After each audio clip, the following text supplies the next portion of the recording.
Yeah film industry అనగానే ఒక రకమైన చిన్న చూపు ఉంటుంది. అంటే ఇప్పుడు కాదు, 25 ఏళ్ల క్రితం నుంచి ఇప్పుడు కూడా ఉంది, చెప్పండి. ఇప్పుడు కూడా అలాగే ఉంది. You don't see any change? I don't see any change. అది అప్పటి నుంచి ఇది ఇట్స్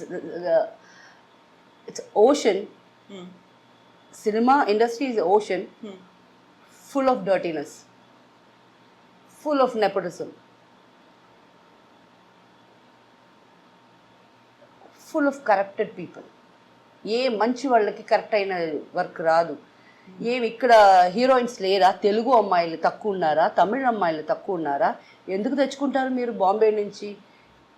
ఎమీ జాక్సన్కి మనమే వర్క్ ఇవ్వాలా? పిలిపించి ఇన్ని కోట్లు ఆమెకి ఇచ్చి మనం వర్క్ ఇవ్వాలా? వాళ్ళకి అక్కడ వర్క్ ఉంటుంది. ఆ క్యారెక్టర్కి ఇక్కడ పెట్టండి అయ్యా. తెలుగు అమ్మాయిలు బాగాలేరా? ఎంతమంది ఎంత అందంగా ఉన్నారు, ఎంతమంది వర్క్ కోసం టాలెంటెడ్ ఉన్నారు, ఎత్తుకుతున్నారు. వాళ్ళని పట్టుకోకుండా ఏంటి మీరు చేసేసి అప్పటి నుంచి this is a shit. I don't care. ఇప్పుడు నేను ఇలాగంతా మాట్లాడే దానికి నేను రేపు మీరు నాకు వర్క్ ఇరు ఈ మొహం మీరు ఇచ్చిన వల్ల నేను రాలా. నాకు ఆల్రెడీ ఉండేది ఉంటుంది, వచ్చేది నాకే వస్తుంది. సో నాకు ఎవరి మీద భయం లేదు. పెట్టుకోండి, పిలిపించండి తెలుగు అమ్మాయిల్ని. ఎంతోమంది నెల్లూరులో ఉంటారు, ఎతకండి. విజయవాడలో ఉన్నారు, ఎతకండి. ఆర్టిస్టులు మేము రావాలి అని మీకు ఫోటోలు పెడతారు, వాళ్ళని పట్టుకోండి. లేదు బాంబే నుంచి తెచ్చుకోవటం నాన్సెన్స్.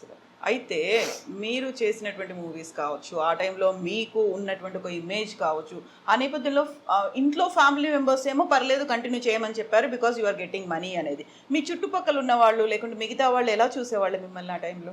నాకు ఎప్పుడు ఎవరి గురించి కూడా ఆలోచించలేదు, లెక్కలేదు. మీరెవరు నన్ను ఏ చూపు చూసేదాన్ని కాదు. నేను కష్టపడింది నా కుటుంబం. స్వార్థం. ఐఎమ్ ఎ సెల్ఫిష్ పర్సన్ ఆ టైంలో బికాస్ నా family was more important. My mother was important. నా తర్వాత సిబ్లింగ్స్ వర్ ఇంపార్టెంట్. స్వార్థంగా నేను నేను నేను ఒళ్ళు చూపిస్తా, ఏదో నేను చేసుకున్న నా కర్మ అది. మీరెవరండి నన్ను కమెంట్ చేసేదానికి? ఎప్పుడు పట్టించుకోవాలి. I don't care and I don't care till now. ఇప్పుడు అదే ఫ్లాట్లోనే ఉంటున్నాను, ఇప్పుడు దిగి వెళ్తున్నాను. ఇప్పుడు వచ్చేటప్పుడు కూడా కింద విక్కి దాదా హలో అమ్మా అన్నారు. ఎందుకు మా పెళ్ళికి రాలా? దాదా ఏం ప్రాబ్లం అంటే, తను కూతురు ఇక్కడే పుట్టింది. నిశ్చితార్థ పెళ్లి చూపులకి నన్ను రమ్మన్నారు. పైన ఇంట్లో ఉంటున్నాను నేను. వస్తా అని పోలా. మళ్ళా నిశ్చితార్థకి రమ్మన్నారు, వెళ్ళలా.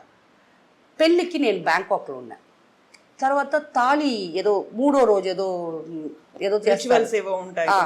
దానికి పిలిచారు. నేను వస్తానన్నా, రాలా. ఇప్పుడు చూసారు, ఇప్పుడు అడిగాడు, వస్తానని చెప్పి రాలేదు. ఆడి మాసం వచ్చేసింది కదా, ఇప్పుడు మీ అమ్మాయిని తీసుకొస్తారు కదా, ఇప్పుడు తనకి ఏం కావాలో వచ్చి చేస్తా. మీకు అర్థం కాదు, అమ్మాయికి ఏం కావాలో అది నేను చేస్తా. ఎందుకంటే తను పుట్టి వచ్చినప్పుడు నేను ఆరతి తీశాను అనమాట. నా మనసులో ఏముంది అంటే, పెళ్లి చూపులకి నన్ను పిలుస్తున్నారు. ఏంటి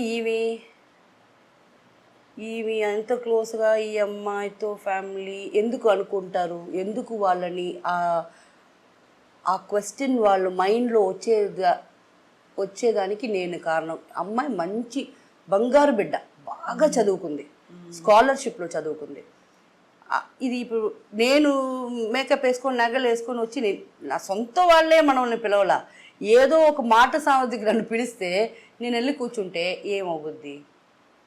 పెళ్ళికి వెళ్ళి ఉండాలి, బట్ నేను లేను.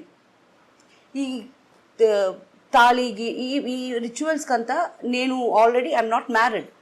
సో ఏంటిది ఇది ఎంతో వద్దు. ఇప్పుడు అమ్మాయి వస్తుంది, 2 రోజుల్లో వస్తుంది. అమ్మాయి నీకు ఇంట్లో ఫ్రిడ్జ్ ఉందా, టీవీ ఉందా, ఏమేమి కావాలా చెప్పు, లెస్ట్ 1 నిమిషంలో రప్పించి ఇదే నీ పెళ్లి ప్రసెంట్ అయిపోలా. ఈ పెళ్ళిళ్ళకి వెళ్ళి వాళ్ళకి డౌట్లు వచ్చి వీళ్ళు ఇంత క్లోజ్గా ఉన్నారని చెప్పి అది నాకు కరెక్ట్ పడలా. మీరు ఇప్పుడు ఒక మాట అన్నారు, మోస్ట్ సెల్ఫిష్ పర్సన్ అనేది. మీకంటే కూడా ఫ్యామిలీ మెంబర్స్ ఎక్కువ అనిపించలే? వాళ్ళు కూడా నాలాగే కదా ఉంటారు. ఆ ఫ్యామిలీ నుంచే కదా వచ్చాను. నేను సెల్ఫిష్ అంటే వాళ్ళు కూడా సెల్ఫిషే కదా. అయితే ఇన్ని చేసిన తర్వాత కాస్టింగ్ కౌచ్ అనేది కూడా వినిపించింది కదా, చాలా ఉంటుంది దాని గురించి. ప్రతిసారి ఒక మూమెంట్స్ అనేవి వచ్చాయి, ప్రొటెస్ట్లు అనేవి అయ్యాయి. Have you ever face that kind?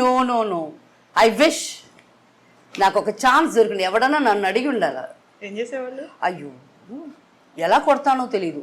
ఆ. ఒకవేళ నచ్చుంటే ఓకే అంటాను. నన్ను ఏం చేయమంటావు, ఇలా ప్రొడ్యూసర్ చాలా పర్సనాలిటీగా ఓకే అంటానేమో. ఓకే ఒకవేళ పొట్టిగా గిట్టిగా బాగాలేకపోతే అయిపోయా అంటానేమో. ఏమో తెలీదు. ఏ సిచ్యువేషన్లో కొడదాం అనిపించింది? ఏ సిచ్యువేషన్లో అంటే, ఒకవేళ మిమ్మల్ని కాస్టింగ్ కౌచ్లో ప్రాబ్లం పెట్టారు మీరు నాకు చెప్తే కొడతా, ఇప్పుడు కూడా కొడతా. బట్ నా విషయం వచ్చేటప్పుడు దట్స్ మై విష్. నేను వచ్చి అదేంటది మీ టూలో నేను నిలబడలేదు కదా, నన్ను కాపాడండి, నన్ను 20 సంవత్సరాల ముందు అడిగాడు, ఇప్పుడు ఆడు ముసలాడు అయిపోయాడు, అయినా నన్ను అడిగాడు అని నీతో వచ్చి నేను ఏడిస్తే కదా మీరు నన్ను అడగాల్సింది. చేతులు ఉన్నాయి, god has given us legs, hands, can't we fight. అన్నిట్లో లేడీస్కి 50% ఇది ఇవ్వాలా, పవర్ ఇవ్వాలా, గివర్ ఇవ్వాలా. ఎందుకు మీకు? మీరు ఎవరన్నా అడుగుతున్నారా? మీరు వచ్చి మాకు 50% నాకు ఎంపవర్మెంట్ ఇవ్వండి అని ఎందుకండి అడుగుతున్నారు? మీరు తీసుకుంటున్నారు. అమ్మో మామూలు అమ్మాయిలా ఇప్పుడు ఉన్నారు, మీరే తీసుకుంటున్నారు. పాపం ఇప్పుడు అబ్బాయిలే, వాళ్ళు పెళ్లి చేసుకుంటే అమ్మా సరే అమ్మా అని వాళ్ళు పాపం అలా అయిపోతున్నారు. సో మనం ముందు నుంచి కూడా ఎంపవర్మెంట్ ఇవ్వండి అని అడగటమే తప్పు, మనం కాడే ఉంది. We have all the bloody rights, మనమే చేసుకుంటున్నాం. సో నాకు తెలిసి ఇంకొకరు ప్రాబ్లం అయితే నేను face, if you come and tell me I will bloody throw tantrums and wild అయిపోతాను. బికాస్ మీ వల్ల చేయలేదికి అవ్వదు. మీరు చేయడానికి కాదు కాబట్టి నేను ఉన్నాను అక్కడ, నేను చేసి చూపిస్తాను. బట్ నాకని వచ్చినప్పుడు యాక్చువల్లీ నా మైండ్ ఎలా ఉంటుందో. ఇప్పుడు కూడా ఇది ఎంత ఫార్వర్డ్ థింకింగ్గా పీపుల్ చూస్తారని నాకు తెలియదు. అండ్ నాకు డ్రామాలు చేయటం రాదు. ఓ నో, అదంతా మన వల్ల. మేబీ కాస్టింగ్ కౌచ్లో అతను హ్యాండ్సమ్గా ఉన్నాడంటూ, why not? I'm not married, I'm not committed, I need not be honest to anybody. So my wish if I like somebody. So ఇలాంటి ఇన్సిడెంట్స్ అయ్యాయని చాలా మంది బయటకు వచ్చారు. మీ టూ అన్నారు, కాస్టింగ్ కౌచ్ అయింది, కమిట్మెంట్స్ అడిగారు, ఇవన్నీ వచ్చాయి కదా, అప్పుడు రెస్పాండ్ అయ్యారా మీరు? నాకడ చెప్పలేదు. నేను అప్పుడు కూడా అంటున్నాను, me too I don't believe, I don't even like what is me too. What is me too? 20 సంవత్సరాల ముందు అడిగినప్పుడు నీ నోట్లో ఏం పెట్టుకున్నావు అప్పుడు అడగకుండా? ఆడు 20 సంవత్సరాల ముందు అడిగినప్పుడే ఆడికి 60 ఏళ్ళు, ఇప్పుడు 80 సంవత్సరాలు అయింది. ఆయన పెట్టుకుని నువ్వు ఇప్పుడు ఎందుకు మీ టూలో చెప్పి ఎందుకు అసైన్ చేస్తున్నావు? What is the use? నువ్వు నన్ను పిలిచాడు అని నువ్వు చెప్పుకోవటం నీకు అసహ్యంగా లేదా? ఎవరైనా మూసుకొని ఏదో జరిగింది కర్మ, ఎవరికి చెప్పుకోకూడదు అనుకుంటారు తప్ప, 20 సంవత్సరాల తర్వాత ఇప్పుడు నీకు ఒక మొగుడు ఉన్నాడు, నువ్వు వచ్చి ఇది చెప్పుకుంటావా? నువ్వు ఆడదానివేనా? డిఫరెంట్ పర్సనాలిటీస్, డిఫరెంట్ మెంటాలిటీస్తో ఉన్న వాళ్ళు ఫిల్మ్ ఇండస్ట్రీలో ఉంటారు, ఎక్కడైనా ఉంటారు. అందులో మీకు బాగా ఫ్రెండ్లీగా ఉన్నవాళ్ళు, లేకుంటే మీరంటే జెలస్ ఉన్నవాళ్ళు, మీరంటే కోపం ఉన్నవాళ్ళు ఎవరున్నారు? Yes, Shakeela is my friend. అది నాకు తెలీదు. అందరికీ నేను చేస్తున్నాను. కొంతమంది నన్ను ఫ్రెండ్స్ అనుకుంటారు, కొంతమంది నేను ఇలా ఓపెన్గా మాట్లాడుతున్నాను, అది దాని కాడ వెళ్తే మనకు టెన్షన్ అనుకుంటారు. బట్ ప్రతి ఒక్కరు మన ఇంటికి వచ్చి ప్రతి ఒక్కరు మీ ప్రాబ్లమ్స్ చెప్పుకునేదానికి వస్తున్నారు. నా తమ్ముడు అంటాడు ఎప్పుడు, నీ ఇంటికి వస్తే ఆల్ నెగటివ్ పీపుల్ వస్తున్నారు. That's because I'm positive. It's great, నిజంగా గ్రేట్ స్టేట్మెంట్ అది. చార్మిలా, నా ఫ్రెండ్స్ అందరూ ఉన్నారు కదా, ఆర్టిస్టులు వస్తారు, ఏదో చెప్పుకుంటారు, అలా జరిగింది, ఏడుస్తారు, ఇట్స్ ఓకే, ఏం చేయాలా ముందు ఎవరికైనా ఫోన్ చేసి రే అది బెదిరించేదైనా లేకపోతే వచ్చి కాంప్రమైజ్ చేయించేదైనా చేస్తూనే ఉన్నాను ఈ రోజు దాకా. నన్ను నాటమ్మ అంటారు. ఏమంటారు? నాటమ్మ. అది దాదా కాదు, నాటమ్మ అని ఒక ఫిల్మ్ రాలా? అన్ని సెటిల్మెంట్లు చేసేసి కూర్చోబెట్టి అన్ని రెడీ చేసి, లేకపోతే వదిలే ఇది వద్దు మా, ఇది వద్దమ్మా, ఇది వర్కౌట్ కాదు అని చెప్పటం వల్ల ఏదన్నా నాకు రోజు ఈ పని ఉంది. ఈ కంకణం వేసుకొని పెద్దరాయుడు, అమ్మా పెద్దరాయుడు సొంపు తీసుకున్నావా అంటారు నన్ను. ఎవరైనా వస్తున్నారా పెద్దరాయుడు సొమ్ము తీసుకున్నావా అని, ఆ సొమ్ము పక్కన పెట్టుకోవాలి కదా అని అలా టీస్ చేస్తుంటారు. సో సలీం నన్ను అలా అడిగినప్పుడు, Saleem that's because I'm a positive person. Negative people come to me, want to change their lives to positivity, so they come to me. నువ్వు ఇలా చెప్తే అలా then where will they go?